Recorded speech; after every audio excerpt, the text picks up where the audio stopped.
Hello and welcome to the Serious Spot Rugby League Show. I'm your host, Will Jackson. Joining me today is Sam Brocksom and Sam Cook of Serious Spot Rugby League and Pete Smith of the Yorkshire Evening Post. We couldn't find the time to record last week. It was a busy week, I'm sure you can understand. But so we'll look slightly back on last week. Obviously, since we've last recorded, Hull KR have won the grand final. They're the treble winners. We've had the England squad announced. Bradford Bulls have been promoted to Super League, as have York Knights and Toulouse Olympique. Paul Rowley is now the head coach of St Helens, replacing Paul Wellens. And we're looking ahead to the first Ashes test this week as well. So we've got plenty to discuss. So let's just quickly recap on the IMG gradings then and what happened there. Pete, give us your thoughts on Bradford being promoted as part of they got the top 12 spot in the IMG grading, so they earned their spot. They did. Credit to them. It's not been a popular decision, has it? Really, I think it highlights an issue with the grading system. The fact that Bradford, still playing at Odsal, have got into Super League, and they weren't that far off an A grade. Actually, that's not a criticism of anything Bradford have done to get their light cast last year. They ticked the boxes they needed to tick, and it worked for them. But the system has to change. Odsal's not fit to sage Super League. I know Bradford are saying it's not as bad as it looks, and they're going to tidy it up, but it's not Super League. The Super League venue, really. Well, it is, but it shouldn't be. If they were moving to, say, Valley Parade, I think it would be a different matter. I think everyone would say, "Yeah, welcome back." Tough for them as a newly promoted club, but they are getting, as a top 12 team, they are getting the full funding, which has been being denied to the other two, the two that came up through the application process. York and Toulouse will only get roughly half of the funding that Bradford gets, so that will give Bradford an advantage. They've already made a start with the recruitment. Andy Acker's coming in from Leeds. Rowan Mills has rejoined them, having played for Hull KR and Cass. And they'll have a fighting chance of staying up, I think. Whether they can be competitive on the field remains to be seen, doesn't it? But the big problem they've got is obviously Odsal. I've seen a lot of away fans saying that they won't travel there, whether that'll actually happen or not, I don't know. But it's as I say, I just don't see it as a Super League venue. It's good for Cass though, because they no longer have the worst ground in Super League.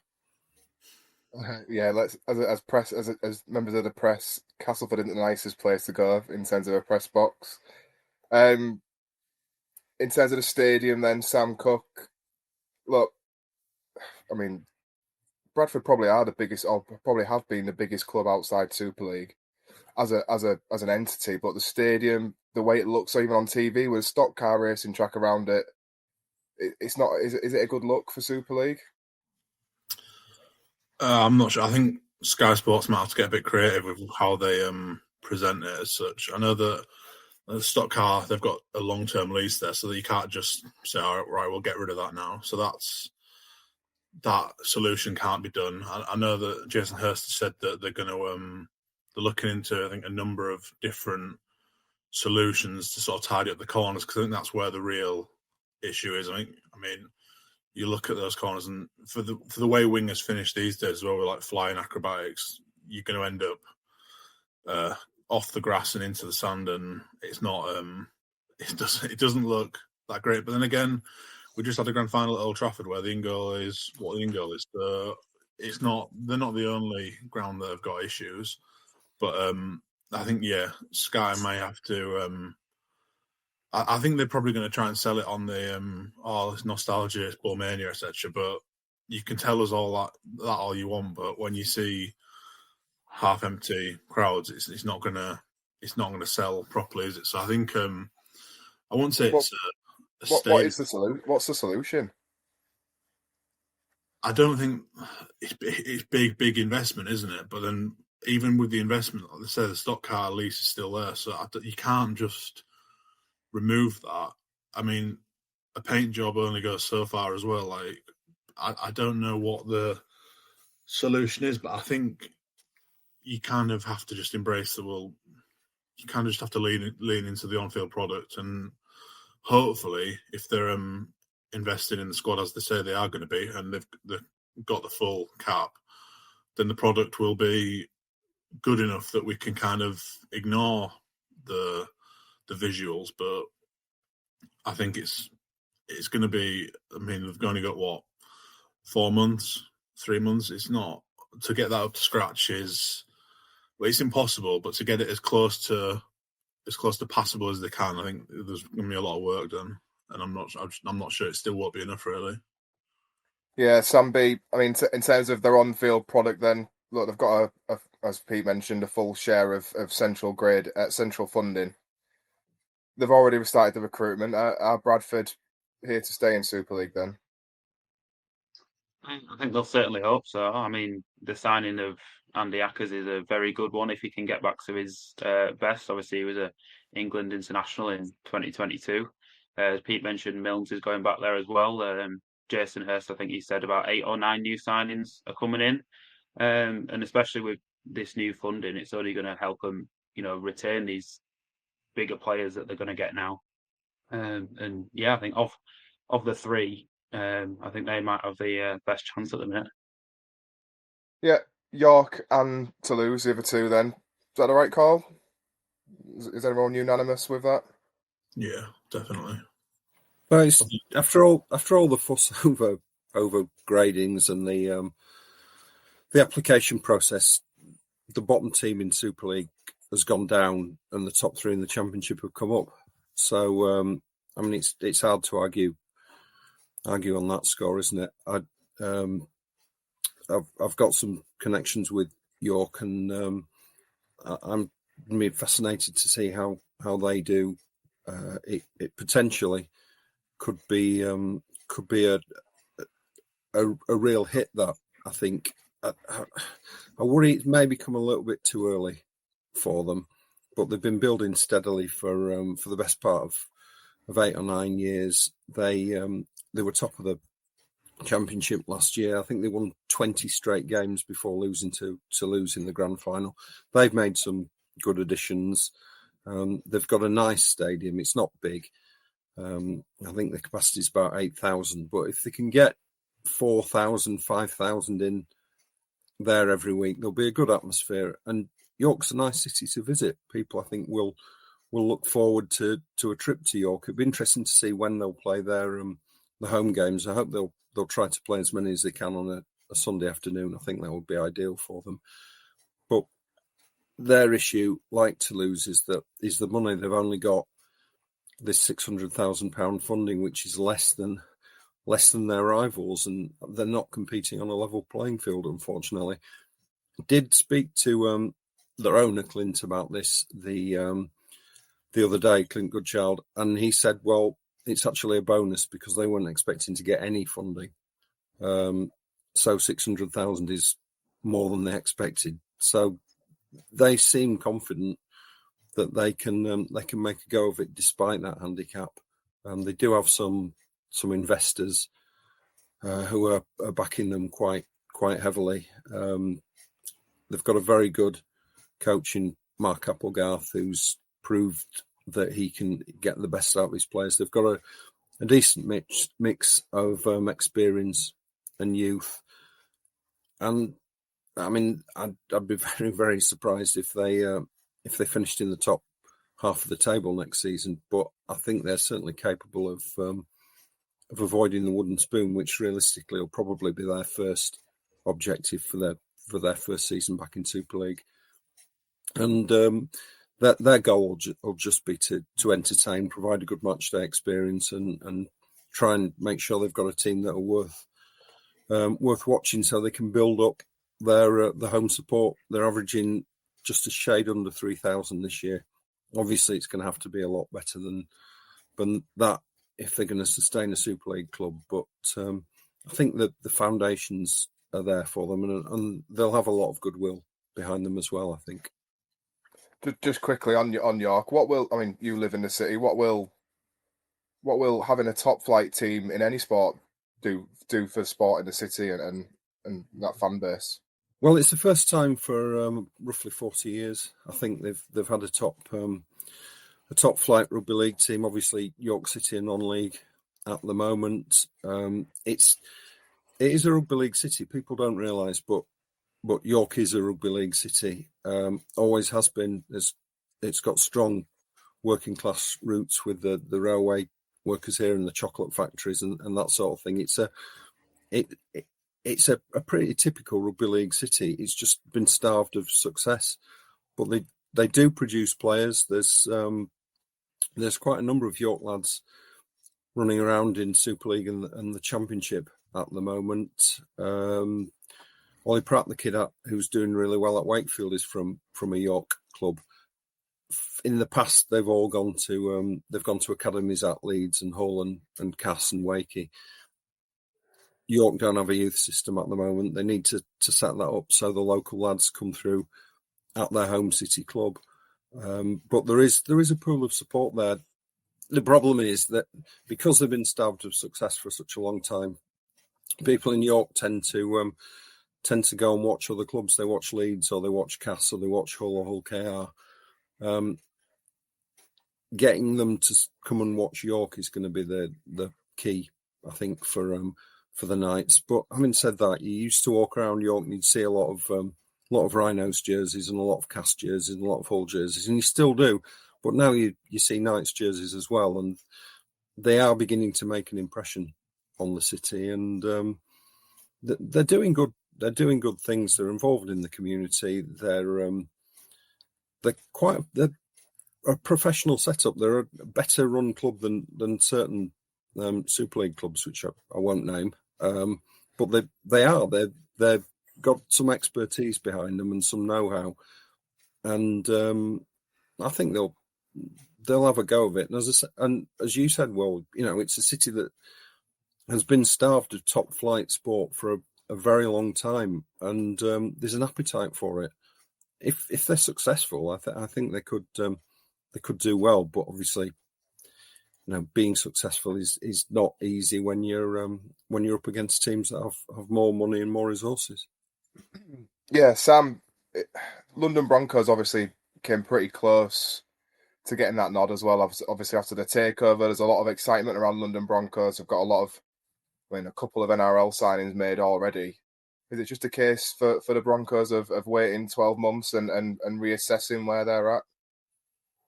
I think it could be a blessing in disguise for London, to be honest. I think you look at York and Bradford and Toulouse, they've all kind of been almost rushed into this. I think Bradford obviously knew they were going to score high. They knew that they'd sort of worked that system. And I mean, yeah, like Pete said, they've come close to an A. So I think they were probably quite confident they were going to be up. So they've maybe had like a bit more assurance in the fact they were going to be Super League. So they've maybe had a couple more months. But I think the other two, they're kind of, it's really, really hard to make a squad now. Whereas London, okay, yeah, obviously for the investment that they're putting in, they're going to want immediate returns. But I think actually in the long run, you can kind of build something a lot more sustainable down there. If they do go up in 27, they'll probably be going up off the back of, if not a championship winning season, they'll have gone very close. So that winning games always buys you goodwill with the fans. I think it's interesting to see what the Ashes will do in terms of just creating interest in sport in London. I'm not saying obviously it's going to transform London to having 10,000 every week, but if a portion of those that go, I mean, even if you're looking at like 1 or 2% of those that attend the London game as Londoners, could be like, oh, well, maybe just go to a couple of games next season, then that's the sort of thing that the sport needs in the capital, in that presence. And I think they can, of IMG, if that's how we're going next year, which as it stands, I believe is still the case, it's going to be just 14 straight on IMG, they need to make up a considerable amount, but Bradford have shown you can do that. Obviously, Bradford have primacy of tenure, as in their own Odsal, which London don't with where they play at the moment at the Cherry Record Stadium, but you can do a lot of work off field. Their books are going to get boosted because obviously finances on IMG work the year before, which is why Salford ironically scored fine on finances because the 2025 accounts weren't taken into account. But if London have pumped enough money in 2024, i.e. this, in 2025, sorry, i.e. this year, that will show on their finances for next year, which means they could take a big jump there. Attendances, again, they can gain points there. I think they can do enough on the IMG, and performance-wise, they can get. The key for them is going to be getting the bonuses that come with the 1895 Cup and the Championship Grand Final.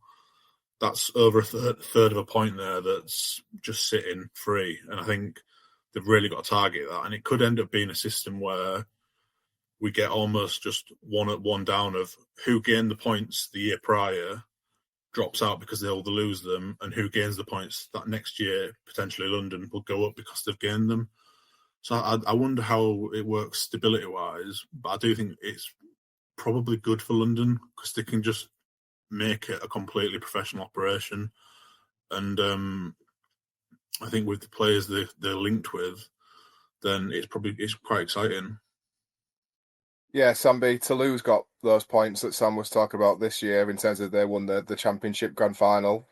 How pleased are you to see another French side back in Super League and you know, a big city with so much room for potential, a bit like York?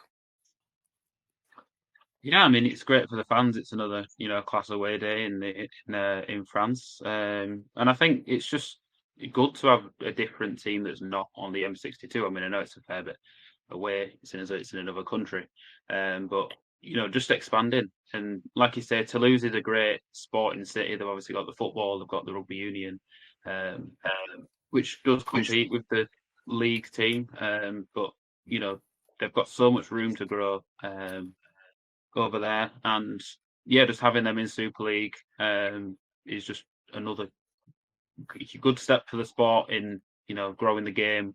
Obviously, I know it's a bit off field, but the international game at the minute, you've got teams like Netherlands, Malta, them teams that are doing well. And I think just expanding the game to different countries is only going to benefit us in the long run. Yeah. Well, look, 3 teams have come up. One's come down, Salford. The future's very uncertain for Salford right now. They've got a HMRC hearing next week. We're promised an announcement this week as well off the ownership. Pete, it's uncertain times for Salford, isn't it? Yeah, very worrying. And they're not the only one, are they? There were, I think, were the 3 asterisks? Yeah, Halifax and Featherstone as well. Yeah, that's clubs who've got issues with the tax man, which is an age-old story in rugby league, and I think probably in quite a lot of sports. But really feel for the Salford fans who, through no fault of their own, have just endured a really terrible year, and at the moment there isn't really any sign of things getting an awful lot better. As has been mentioned, the financial turmoil this year will be taken into account next year, which obviously is not going to help them. The owners did put out a statement, I think, at the end of last week, but didn't really say anything.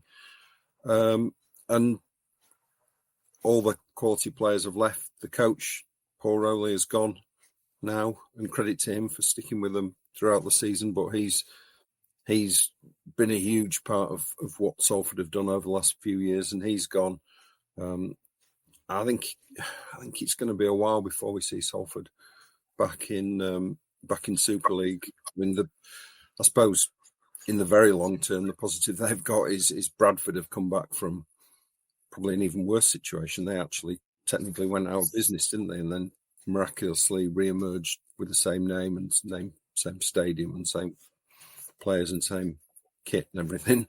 And they're back in Super League. So, Salford aren't necessarily finished permanently in the top flight, but I think it'll be a while before we see them back up there again, which is a shame. Yeah, Sam C. Pete mentioned it there. Paul Rowley. He's the new head coach of St Helens, replacing Paul Wellens. Give us your thoughts on that one. I think he's the perfect appointment. I think partly in terms of what was available, but also just in terms of the fit. You look at what St Helens have struggled with, and it's attack. And I think you look at the way that Paul Rowley teams play, and they're one of the best teams to watch. And it's not even the issue with Saints hasn't just been they're not scoring points. It's how they actually do attack. I think a lot of Saints fans view it as kind of just almost like 5 up the jumper and a cut and a kick, and the kick's never even that great with the spine at the moment. So the fact that they're going to get in completely new style of play, that attracts fans. It puts fans back onto you.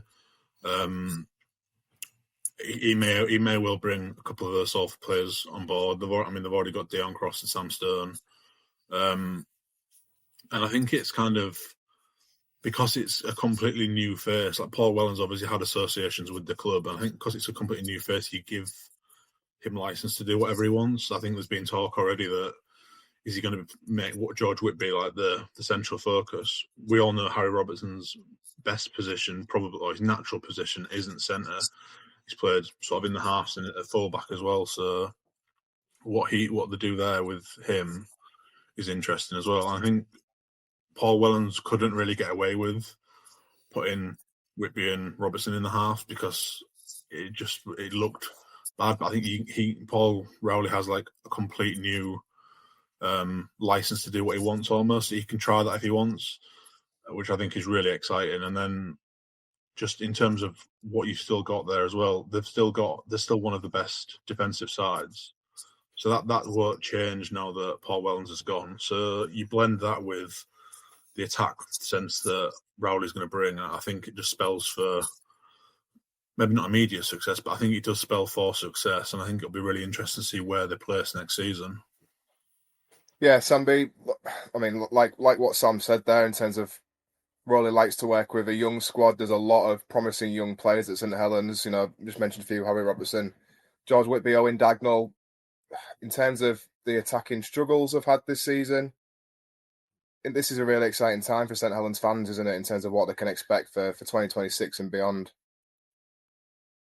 Yeah, I think it is. Obviously, as Sam alluded to, he's taken relatively unknown players and made them into stars, the likes of Nicarima, Brodie Croft, people like them. And I think if he does go with Whitby as the central focus, he's got Rowley. It'll be great for him to improve without having that pressure. I think they've still obviously got the Sailor and Wellesby dilemma. And I think if he unlocks that obviously Paul Wellens didn't do, I think their attack will really improve. Like I say, younger players are in the squad, and I think Rowley has something that he can build on in these next 3 years. Yeah, well, on to Saturday then. Look, England take on Australia in front of around 60,000, I think, at Wembley. Pete, just firstly, I'm not coming to you because for your age, but it's been 22 years since the last Ashes series. 2017, I think, was the last time the two sides met. What does this rivalry mean, and how big is it going to be for English Rugby League?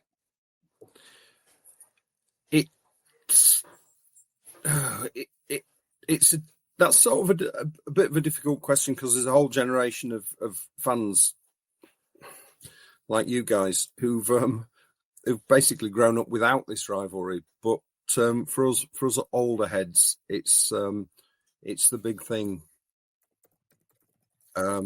It's England, Australia in any sport. That's big, isn't it? You always want to get one over on the Aussies, and particularly in rugby league because they've had the ascendancy for for so long.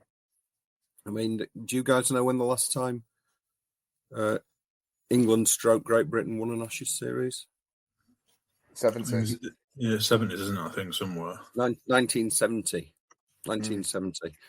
And the last time they won a Test series in this country was in the 50s. So it's been a long time coming. I think it's 13 successive excuse me, successive Ashes series. The Aussies have won.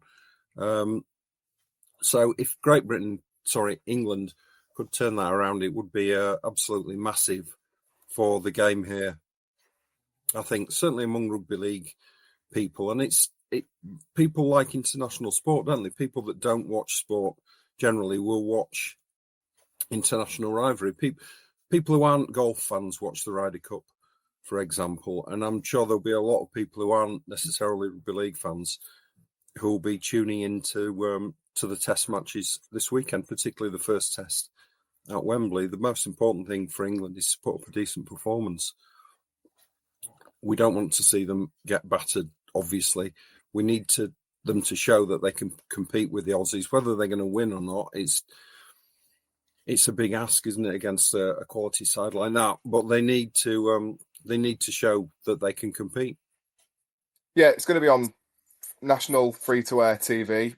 We've got 3 tests, 2 of them sold out. One of them, I think, at Everton's around 55,000. As I mentioned earlier, around 60,000 tickets sold at Wembley. Tickets still going for that one. It's absolutely massive that England at least deliver in some respects by competing with Australia, isn't it, Sam?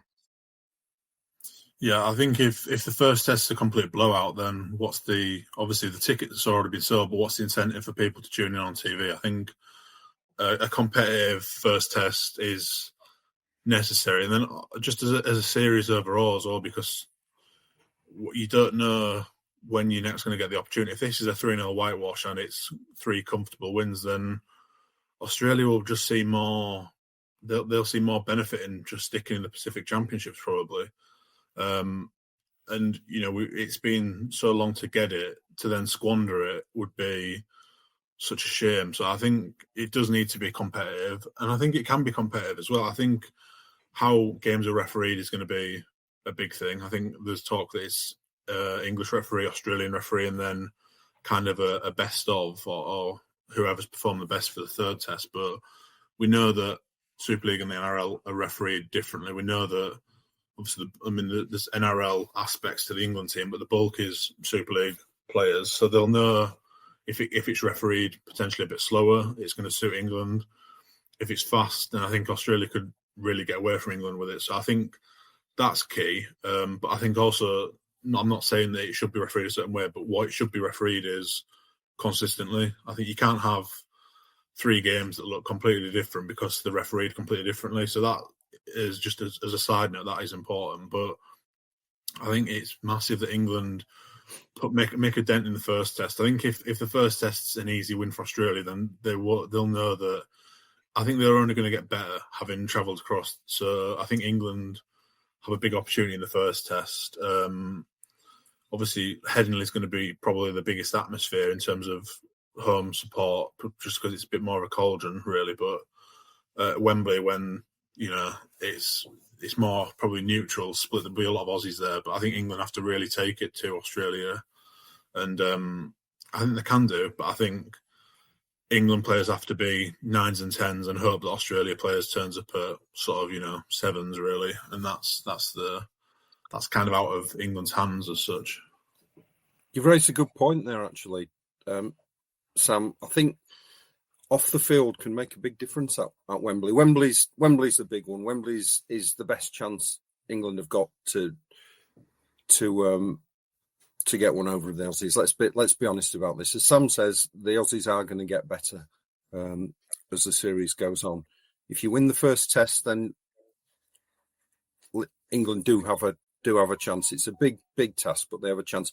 But the fans can make a difference, and the way that the RFL organise the game or set up the pre-match can make a big difference. I being a little bit older than you guys, was at Wembley in 1990 when there were about 55,000 in. They've just passed that total of tickets now for this one, and Land of Hope and Glory was played as the teams came out. Everybody was up singing and creating a racket. And you could see the Aussies. I can remember it. You could see the Aussies looking at each other and sort of, we're not used to this. And it shook them. And Great Britain took advantage and they won that Test match.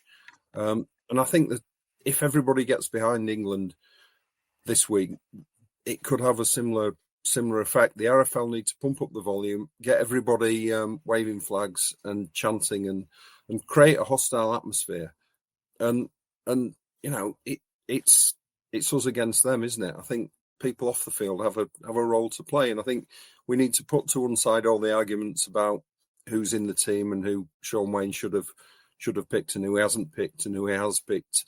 We all know we've all disagree with certain aspects of his selection. We'll all agree with certain aspects. I mean, I think Jake Connor should be in the squad, but he's not. And it's England. We're English. We need to get down there, support the game if you can. If you're thinking, shall I go? Shall I not go? Go. It's these opportunities, as we've seen. It's 20 odd years since the last time we played them. It was the 90s, I think, last time we played them in a Ashes test at Wembley. These opportunities don't come along very often. If you can get a ticket, just go to the game. Get behind England. Let's see whether we can really make it tough for the Aussies, because we know man for man they've got a better squad. But it's in England. It's English conditions. It's an English stadium. They're not used to playing in Ashes tests. They haven't played in Ashes tests before either. I think how it's handled off the field could make a big difference. So I hope the RFL help the fans to create an atmosphere. And I think if the fans do turn up and create an atmosphere, like in 1990, England will have a chance of upsetting the Aussies, particularly in the first test. Yeah, I mean, I think we all echo your sentiment there. But do you think the RFL have made a mistake by making the first one at Headingley making the first one at Wembley and not Headingley in that respect? I don't know. I can see the sense in it. I think they've done the right thing. Well, they've sold out the second and third tests, so you can't argue the strategy worked by making the third test at Headingley with a small capacity. They sort of created a demand for tickets for the other tests, and that was the objective. And I think it's worked. And if we do go into the third test at 1-1, it's going to be a heck of an atmosphere at Headingley. It really will be hostile for the Aussies if that's the case. I don't have a problem. Yeah, no, I just meant in terms of. I think Everton's a great venue. People want to go to that because it's new, don't they? And it's something a bit different. Wembley has its own attraction. The danger of obviously they wouldn't.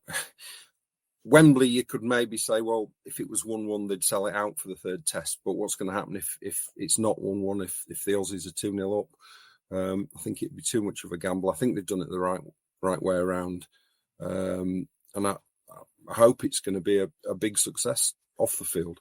Yeah, I just meant in terms of if you're saying that the best chance to beat Australia is to make it a hostile environment and really catch them cold almost, and Headingley would be the best place for that, wouldn't it? Well, potentially, but that might be the case in the third test, mightn't it? We'll have to see. I think the Aussies. I think a full Wembley can make a difference. Maybe I'm out of date. Maybe I'm just thinking too much about 1990 or 1995 when England beat them there in the World Cup. But it certainly made a difference then. And I think it can do again. And as I say, if they're going to have a game staged at Wembley, it has to be the first test. It just doesn't work staging any other game there. It has to be the first test. And I think prestige-wise, Wembley just shows that this is a serious business. This test series, and that it's something a little bit out of the ordinary. So I agree with them playing it at Wembley, and I agree with them staging the first test there. Yeah, Sam B, then, where does Sean Wayne look for his spark this week against the Aussies then? Who is he looking to catch them cold and maybe blow a hole in their line? Well, I think the obvious one's Mikey Lewis. Whether he starts or not is a different question, because I do think it'll be Williams and Smith as the starting 6 and 7. But as we saw in the grand final, Lewis has achieved that big game performance that he was waiting for in his career, and now he's hoping to push on and deliver it against the Aussies. I think Jez Litton will be another key one with his speed out of dummy half. Obviously Wellesby at the back, and then they've got, if Harry Smith's kicking game's on point as it has been at most of this season, they've got some electric wingers in Burgess and Dom Young to try and attack them edges. I know Australia have got pretty tall wingers and pretty pacey wingers, so it's going to be a tough edge battle for England. But I think we've got enough to compete. Whether we'll get over that line is a different question, but I think we've certainly got enough to compete. Sam C, does Michael Lewis play? He definitely doesn't start, and I think if he plays, then it's as the utilities. It's going to be potentially a hooker, and I'm not sure that. I can't see that. I think it's going to be. I think he's going to be left out, to be honest with you. I'm just not sure you can justify putting square pegs in round holes, really, when you play in Australia. And I think Jez Litton for me is the best hooker, whether he starts or whether he comes on off the bench, as he did in the grand final, like with Clark playing that McIlaurin role of kind of being physical for the first 20. I'm not sure, but I think your three other spots on the bench you can't carry two either hookers or utilities on the bench. You've got to go pack the forwards out. So it leaves one spot, and I think it'll be the spare hooker. I don't really see the point in playing Lewis as your utility 9. I think he showed he can do it, but I'm not sure about it. The only thing that I'd argue that he has over either Clark or Litton is his kicking game. But then Jez Litton's kicking game has been pretty good this year as well. So I actually think when the question you asked to Sam about the spark, I actually think Litton could be the spark. I think he's really impressed out of dummy half this year. He creates, Jared Ray-Hargreaves has that massive carry that then effectively sets up the try, but it's Litton scooting from dummy half, and then he's on the end to get the offload, which when he scores the try as well. And I think that's the sort of thing that Darryl Clark, probably because of his legs aren't there anymore, but he can't do that. But what he can do is his distribution's good and his game sense and physicality is good as well. So I see a reason for both of them to feature, more so probably than Mikey Lewis, because if you're not putting Lewis in the halves, which he won't, because Williams and Smith are better defensively and trusted, then I don't think Lewis is worth carrying. He's maybe your 18th man is where I'd go, but I don't see him actually starting or probably featuring off the bench, to be honest with you. Pete, do you think the Packs can compete? I think they're obviously going to find it tough, aren't they? The worry is that we're going to try and get into an arm wrestle with them and a grind, and I don't think that's the way to beat the Aussies, or traditionally hasn't been the way for England or Great Britain to beat the Aussies. I think you need to throw something a little bit different at them, and that's why I'd have gone with Lewis and Connor in the halves. And I know question marks over the defence and everything, but I think if England try to play the Aussies at their own game, they're going to find it very hard. It is a tall order. The Packs would set the platform, don't they? We're going to need the pack to step up. There are some good players in that pack. I just look at the Aussies and think, rather them than me. I think Australia not having Payne Haas is massive. I mean, if Payne Haas was involved, then I'd basically write it off straight away. But the fact he's not, I mean, I don't know if anyone's seen what he did for Samoa at the weekend, but I think 52 tackles and he's played 79 minutes or something. He actually got spelled off, and then someone got injured, so he had to come straight back on. But I think him missing or him choosing to play for Samoa is massive in terms of England's chances in the pack. But I'm not sure. We just don't have the sort of the big impact players off the bench. Like it's a kind of dying breed of prop, but the likes of a Sam Lasone who can kind of come on and like really bang. We don't have that, and I'm not sure that we can kind of intimidate them. So like Pete says, I'm not sure we can go head to head with them. I think you kind of just have to be smart in how you play it, and you kind of ask for a bit more. I think Morgan Knowles is going to be massive as well. I think he's probably one of England's best in that pack. And you might have to ask him to do a bit more ball playing as well. But Payne-Haas not being there it's not quite 1-0 to England, but it means they're definitely not 1-0 down, I'd say. In terms of that all-out powerhouse prop, is Alex Walmsley the closest to it? I know he's not the player that he probably was a couple of years ago, but is he the closest to it for you? Yeah, probably, actually. And I think that is probably the reason why he's involved. I think you spell him. I think McMeekan and Matty Lees can both play long minutes. I'm not sure whether they're the starting two or not, but I think they can both play long. I think if you're getting Walmsley in stints, then he can kind of replicate that to an extent. It's probably not the same, but I think he's maybe the best of what is available, yeah. Well, I'm going to wrap this up with a question of England. I'm not going to ask for series predictions, but have England genuinely got a chance in this series? What do you think?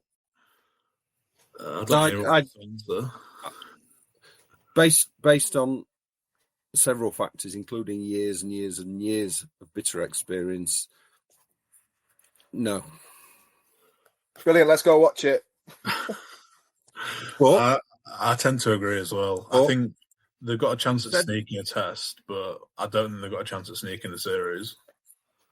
But even if England don't win, and I would desperately love to see England win the Ashes. It's the one thing in rugby league I've not seen, and I would really, really like to see England win the Ashes. I don't think we're going to, but even if we don't, I'm looking forward to seeing some of the best players in the world playing rugby league in our country, and on our doorstep in a couple of test matches.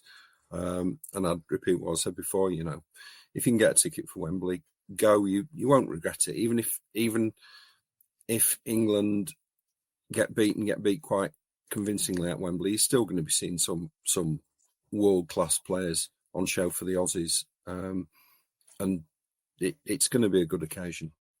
Look, I'm hesitant to say this, but does it mean more to us than it does them as well? Yeah, of course it does. They've won the last 13 series. Yeah. They think the ultimate is state of origin. Sadly, that needs to change. If the game's going to grow, that needs to change. The only way that's going to change is if England or other nations can start producing sides consistently that beat the Aussies. Then you'd see their attitude change, because they don't like being second best, do they? They'd be pretty desperate to get their title back. It does mean more to us than them. We've waited such a long time for it. If the international game is going to expand, it needs England and it needs New Zealand and potentially Samoa and Tonga to be competing with the Aussies on a regular basis. The Aussies don't take it as seriously as we do. That they regard it as almost a second-rate competition. That's because they've been so dominant for so long. It's time that changed. We need to show them that the English game is in better state, better health than they think it is. Yeah, I think that's a good place to leave it then. Look, if you like this video, give it a thumbs up. Subscribe to the channel for us, please, as well. And thanks for watching. We'll be back next Monday to look back on the first test.